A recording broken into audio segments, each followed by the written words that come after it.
So in this segment, we're going to be talking about Brexit adding to crippling UK food supply crisis, says Farming Chief. So Brexit has added to the UK's mounting food supply crisis, which has seen a crippling shortage of some goods in the supermarkets, the nation's farming union has said. Reading this article, it does not fully make sense what Batters argues, Minette Batters, the head of the National Farmers Union. In the context of the article, I think that's more down to the author, but let's let him cook for now.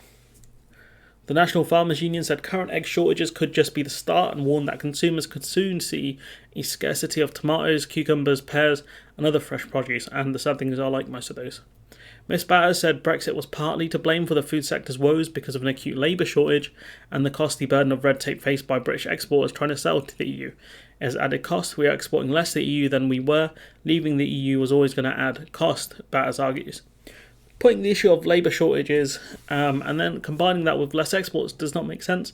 Big brain people argue if we export less, we can keep that food here and that will help alleviate the shortages we have. The issue might be that the stuff we are exporting might not be that popular in the UK or people within the EU are willing to pay more, but putting the two with each other doesn't make sense in my opinion. The global pandemic added a lot of cost inflation, and the war in Ukraine has blown all of that and added a whole new level of cost inflation that no one could have predicted, which is true. The input cost for farmers has gone up dramatically. The cost of energy, as well as means that farming just seems to be unviable. The Tories seem unwilling to support the farmers properly, and that's bad news for Great Britain. I think the fact that the Tories really got rid of the Common Agricultural Policy, that's a bad idea.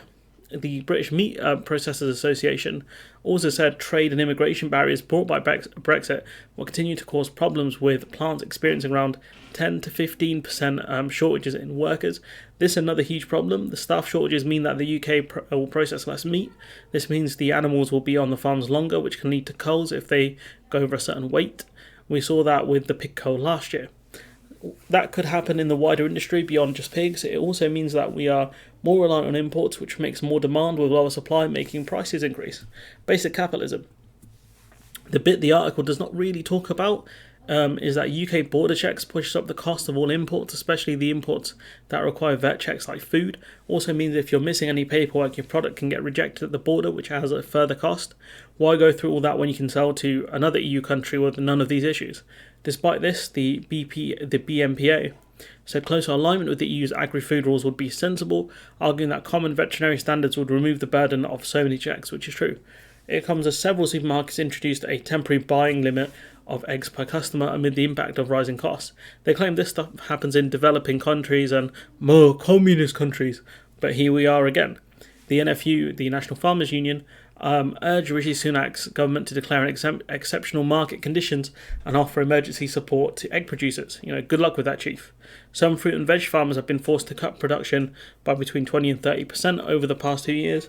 The body said, warning of potential shortages of tomatoes, cucumbers, lettuce, and sweet peppers. No, not the sweet peppers. The body warned that some beef farmers were considering whether to reduce the numbers of cows they breed.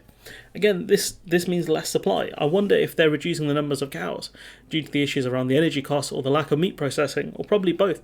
We know the lack of vegetable planting is down to them losing their export market, but also they don't have the staff to pick the fruit and vegetables. Ministers were also told to bring legislation forward at ensuring dairy farmers get a fair price of milk, with milk prices set to fall below the cost of production. This one's interesting because farmers have struggled to get good prices because the supermarkets have such a monopoly or monopoly or whatever the word is on buying milk, which means they can pay a much lower price for milk from farmers. Given the increasing cost for farmers, but also the increased cost in transporting goods, it will make these margins even worse. The legislation to protect farmers should be interesting given that the glorious free market has done this to farmers. We've already seen egg supply chain crippled under the pressure caused by these issues, and I fear the country's sleepwalking into further food supply crises, with the future of British fruit and veg supplies in trouble, said Miss Batters.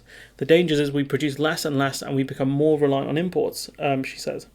I understand why she's saying this. She's standing up for farmers. That's her job.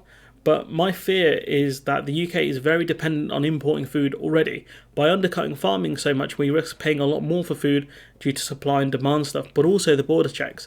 Exporters, mainly small ones, are struggling to export to the EU, so a really bad situation for the UK all round. Exporters, mainly small ones, within the EU are struggling to export to Great Britain, so a really bad situation for the UK all round, taking back control, not so much. we've read stories about small kind of EU exporters struggling to export to the UK, and so be interesting to see what kind of happens over the winter and over the next year. But anyways, I'll see. I'm going to end it there. Let me know what you think in the comments below. Like, comment, share, subscribe. Support the channel on Patreon if you can, and hopefully I'll see you in the next one.